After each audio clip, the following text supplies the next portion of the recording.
Hi, my name's Arlene Clear.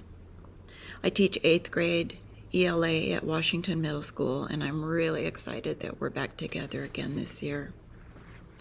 The best way to contact me is through email, and my email is listed on the school website.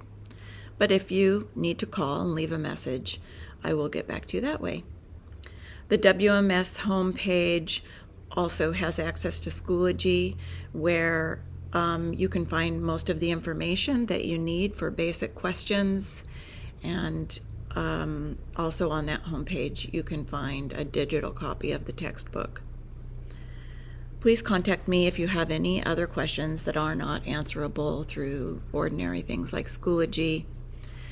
I do keep track of student progress on Skyward rather than on Schoology because I give assignments that use quite a few different learning modalities, not just words on paper or digital paper. So Skyward is the best way to find out how they're doing. In the Olympia School District, we have a very good ELA curriculum called Springboard that follows all of the state and federal standards. Using this curriculum helps us to make sure that we're reaching all the students in as many different ways as they can learn. And it covers all of the essential learning standards in reading, writing, speaking, and listening. Those 4 concepts, of course, are the cornerstone of ELA. Each student is getting a paper copy of the book to write in and use, but until they are assigned a locker later this week, they need to carry their textbook to and from school each day. It's not heavy. First unit, we'll learn about reading and writing through our study of the story structure known as the hero's journey. The hero's journey is a common narrative archetype or story template that involves a hero who goes on an adventure, learns a lesson, wins a victory with their newfound knowledge, and then returns home transformed. At the end of this first unit, they get to write their own original short story. Along the way, we'll read short stories, excerpts from novels, watch a film, read poetry, and of course, learn how to write a story. Then we dive into reading groups for novels of a hero's journey science fiction novel through either The Giver or Fahrenheit 451 by Ray Bradbury. We study how a story develops character and conflict in order to reveal a story, theme, or message. Students write a literary response to this novel, as well as engaging in many conversations and exploration with their classmates. Next, students will study how to make a difference in their own worlds by examining how literature shows people can find hope even in the most difficult of times. This unit brings students again to study in book groups. And finally, students will study how to write an effective argument or persuasive essay. This includes how to determine the parts of an effective argument, how to determine credible sources, and how to develop their argument. My goal is to give students as many opportunities to explore subjects in as many different ways of learning as possible. This is not a one-dimensional read and respond class. We discuss and interact a lot. Grading, a necessary part of giving you feedback. My grading is based on the following. 80% of their grade is through their final assessment that measures their growth on all of the essential standards that we studied.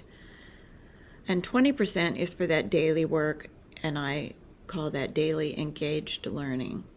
If they do that engaged learning, it will help them do better on the final assessment. And independent grade level reading is counted as part of the 80% final grade portion. Independent reading is a required 8th grade standard. Students are expected to read for about 30 minutes a day, 3 to 5 or more times a week. If they're not reading that much, they're probably not reading enough. This is an opportunity for you to get involved. Students set their own independent reading goal at the beginning of each quarter. That's about every 9 weeks. And they need to keep track of their independent reading throughout the quarter. It's required that they get your signature to verify their independent reading. This gives you the opportunity to be involved with their reading. If I don't receive your verification of their reading, I don't give them credit for the assignment, so please remember to do this.